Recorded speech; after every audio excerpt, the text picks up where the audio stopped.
Magandang araw sa inyong lahat, lalong-lalo na sa mga masugid na tagapakinig ng channel ni Sir Lakay.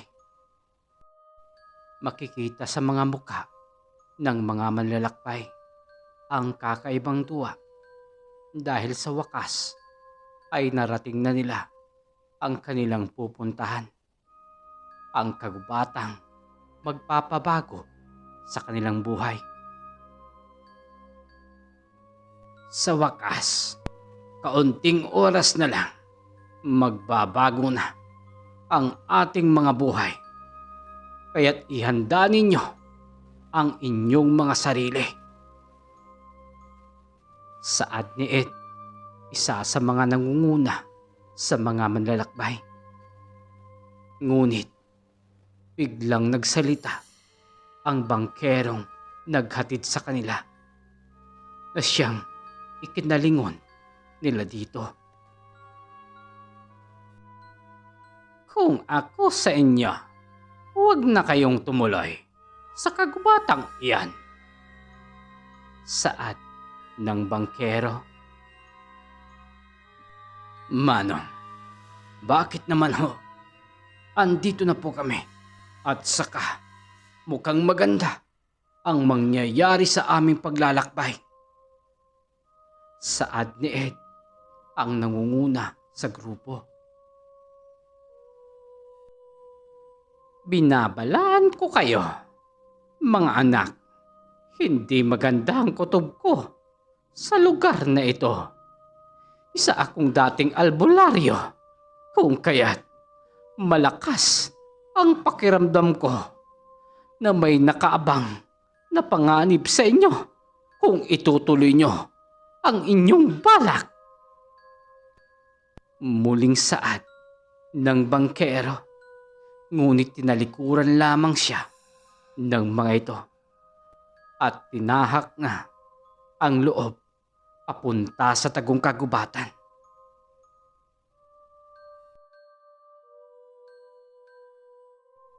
Sila ay nahikayat na puntahan ito, hindi lamang sa maraming nagsasabing maganda ang mga tanawin na makikita dito, kundi ang isa sa pinakadahilan ng mga ito ay upang makuha nila ang lupain.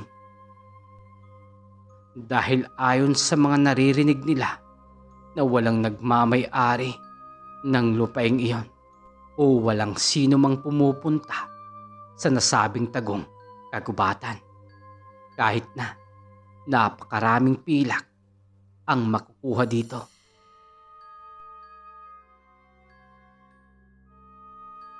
Ang mga manlalakbay, sina Ed, Zack, Ann, Bird, Annie, Koy at Rico ay hindi alintana ang naging banta sa kanila ng bangkero.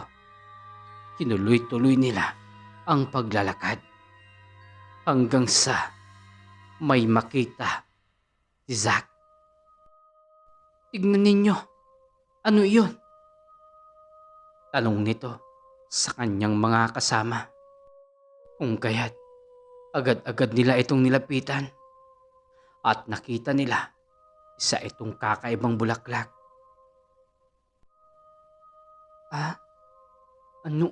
Anong klaseng bulaklak ito? Tanong ni Ann. Abay, ewan namin. Ito na nga ang sinasabi ko. Yayaman tayo dito. Tignan niyo, may mga bagay dito na wala sa syudad o sa ibang mga kagubatan. Kung kaya, halina kayo at alam kong marami pa tayong makikita dito. Saad ni Ed. Masayang-masaya ang lahat dahil iniisip na nila ang makukuha nilang kayamanan at pera sa kagubatang ito. Ngunit ang kanilang pagiging sakim sa yaman ay ang magiging mitsa ng kanilang kapahamakan. Habang tinatahak ng mga ito ang kagubatan, maraming mga magagandang bagay ang mas lalong nakakapagpahumaling at nakakadagdag ng kanilang kasakiman. Kay, bakit mo sinira iyan? Galit na saad ni Perd. Alam mo, Perd, magiging atin lang naman itong kagubatang ito at gagawin ko kung ano ang gusto kong gawin. Kukunin ko ang lahat ng pwedeng pakinabangan. Sisirain ang walang pakinabang. Sagabal lamang iyan sa mga plano natin. Sa pananalita ni Koy ay makikita dito ang kasakiman.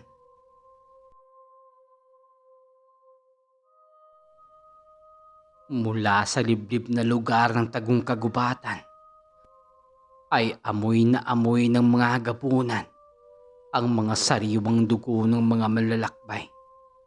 Takam na takam sila sa bango ng dugo na naaamoy nila mula sa malayo.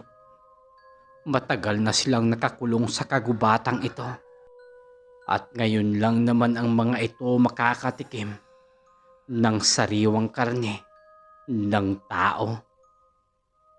Hanapin niyo mga ito upang ating sila'y mapagsaluhan. Utos ng pinuno ng mga gabunan. Tayo'y magsasaya dahil sa wakas matitikman na natin ang sariwang dugo at laman ng tao. Humayo kayo at kunin sila.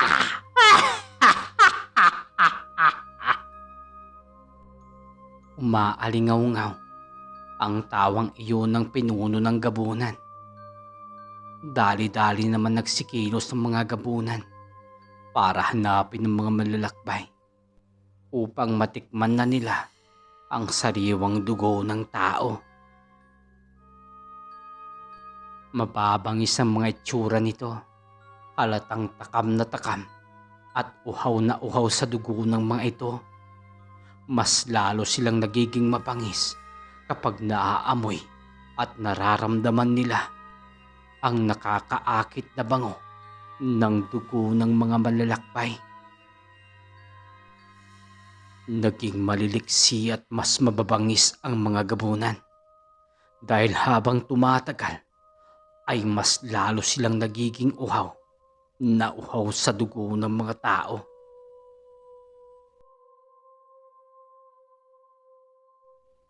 Sa kabilang dako, habang nagsasaya ang mga malalakbay na sila Ed, Zack at ng iba pa, ay napansin nila ang mga mababangis na taong nakapaligid sa kanila. Bigla silang kinabahan ng mga oras na iyon dahil ang alam ng mga ito ay walang ibang taong nabubuhay dito. Kung kaya't nagtaka ang mga ito kung bakit may mga taong nakapaligid sa kanila at mukha pa itong mamamatay tao dahil sa mga nakakatakot na itsura ng mga ito. Kami po ay mga malalakbay. Wala po kaming masamang balak sa inyo. Saad ni Ed. Ngunit mas lalo lamang naging mabangis ang mga taong nakapaligid sa kanila. At unti-unti itong lumalapit sa kanila. Kaya napatras sila dahil nakikita at nararamdaman na nila na nanganganib na ang kanilang buhay. Hanggang sa salakayin na sila ng mga gabunan. Dahil sa hindi nila alam ang gagawin, ay nagkahiwa-hiwalay sila. Ngunit sa kasamaang palad ay ang isa sa kanila na si Annie ay nahuli ng isang gabunan at walang pagdadalawang isip na kinain niya ito. Nang maamoy ng ibang gabunan ang sariwang dugo ni Annie, ay para silang baliw na sinugod at nag-agawan sa laman loob ni Annie. Walang bakas ng dugo o laman man lamang ni Ani ang natira dahil sa pagkagutom at pagkauhaw ng mga gabunan. Ay halos magpatay ng mga ito, makakain lamang ng sariwang laman ng tao. Pagkatapos din iyon, ay mas naging malakas sila at mas naging uhaw at sabik sa dugo at laman ng tao. Ngunit dahil sa ginawa nila kanina, nakakuha ng pagkakataon ang mga manlalakbay upang makatakas. Ngunit hindi na nila mahanap ang daan pabalik sa kung saan sila nagsimula. Natatandaan niyo ba ang sinabi sa atin kanina ng bangkero? Kung sana ay nakinig tayo, ay hindi sana tayo aabot sa ganito. Sino bang may gusto na pumunta tayo dito? Di ba tayo din naman? Kung kaya't walang dapat nasisihin dito kung hindi tayo din.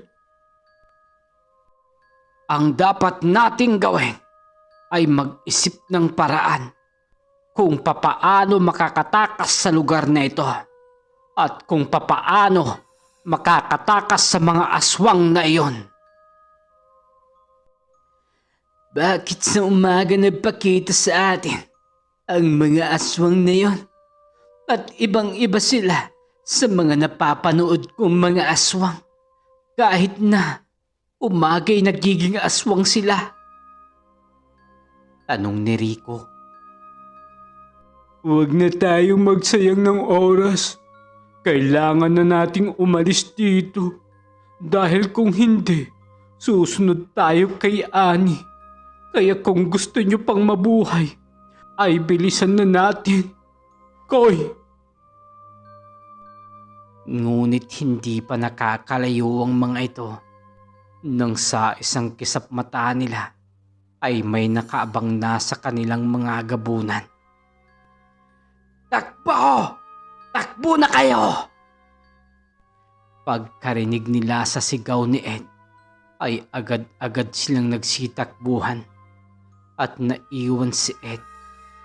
Alam nitong katapusan na niya at ayaw na niya pang paguri ng sarili niya sa pagtakbo.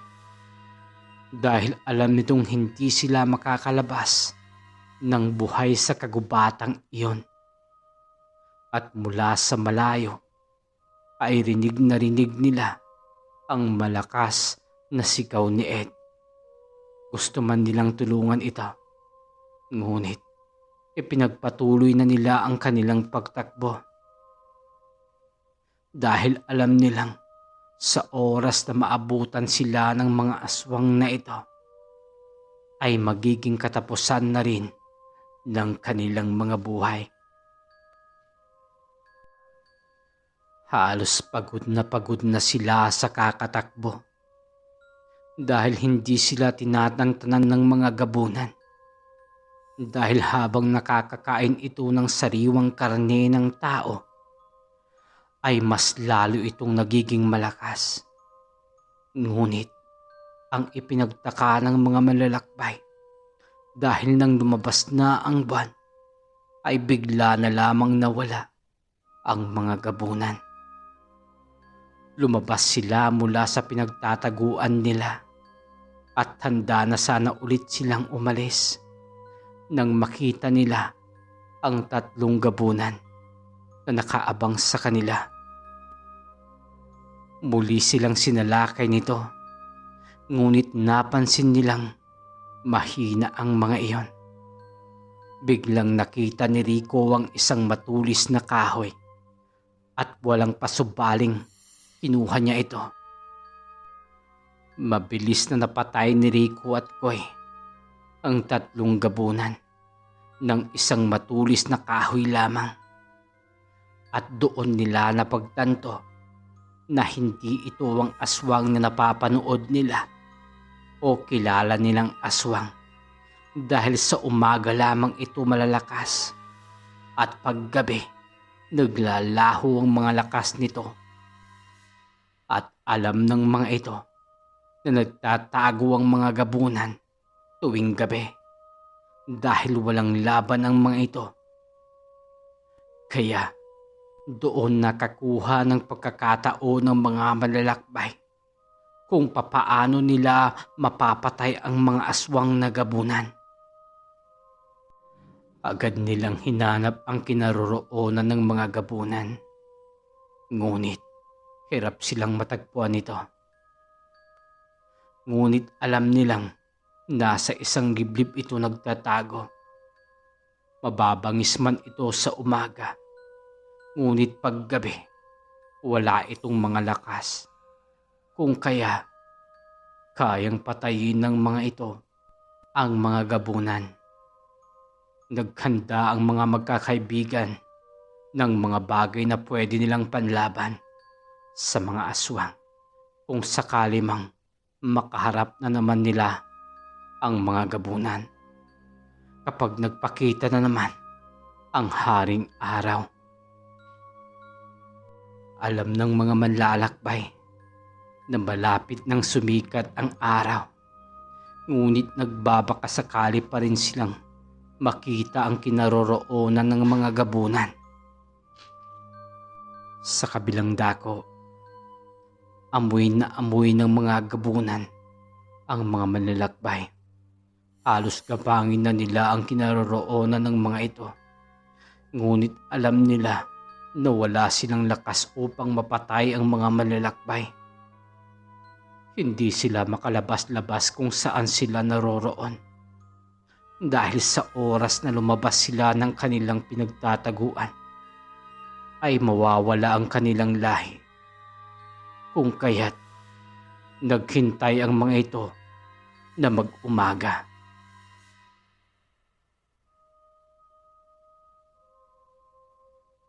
At nang sumapit na nga ang araw, ay narinig ng mga manlalakbay ang mga alulong ng mga gabunan.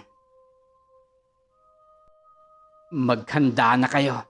Ihanda niyo ang inyong mga sarili sa kung ano ang pwedeng mangyari sa atin. Ngunit siguraduhin natin, sasapitin natin ang kagabihan. Kung kaya't lakasan niyo lamang ang inyong mga loob at hihanda niyong mabuti ang inyong mga sarili. Saad ni Zack. Huwag tayong maghiwa-hiwalay upang malakas ang pwersa natin. Huwag ninyong ipapahalata sa kanila ang inyong takot. Dahil dyan mas lalong magiging agresibo ang mga aswang upang tayo'y patayin. Agad na napatakbo ang mga magkakaibigan dahil ramdam na nila na nariyan na ang mga gabunan. At sa pagkakataong ito, alam na nila na mas agresibo na ang mga gabunan dahil alam na ng mga ito ang sikreto kung papaano nila mapapatay ang mga gabunan. Habang nililigtas ng mga manlalakbay ang kanilang sarili, ay bigla na lamang nawala sa kanilang likuran si Rico. Ligtas niyo ang inyong mga sarili, mga kaibigan ko. Huling saad ni Rico bago ito pagtulong-tulungan ng mga gabunan. Patayin niyo sila! Utos ng isang matandang gabunan sa iba pang mga gabunan.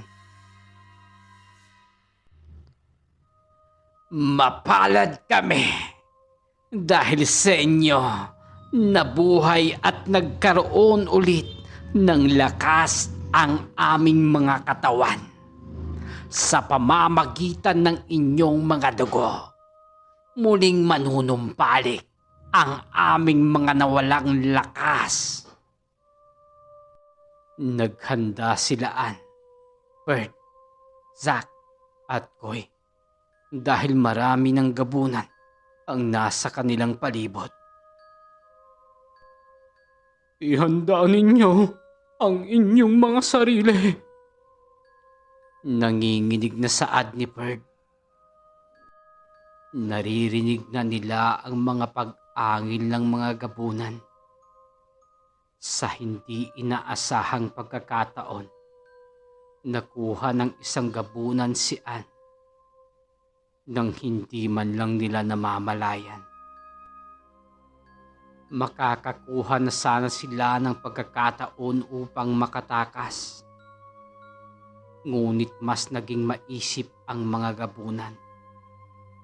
Kitang-kita nila Bert, Zack at Poy kung paano walang kaawa-awang luray-luray ng mga gabunan ang katawan ni Anne. Halos napaiyak na lang sila. Ngunit hindi sila nagpatinag sa kanilang takot. Bagkus ay kinuha nila ang kanilang mga inihandang panlaban sa mga ito. At sila na mismo ang lumapit sa mga gabunan upang tapusin na ang mga buhay nito. Dahil sa kakaibang lakas ng mga gabunan, nahirapan patayin ng tatlo ang mga ito. Pero nakakuha sila ng pagkakataon upang wakasan ang kanilang mga lakas.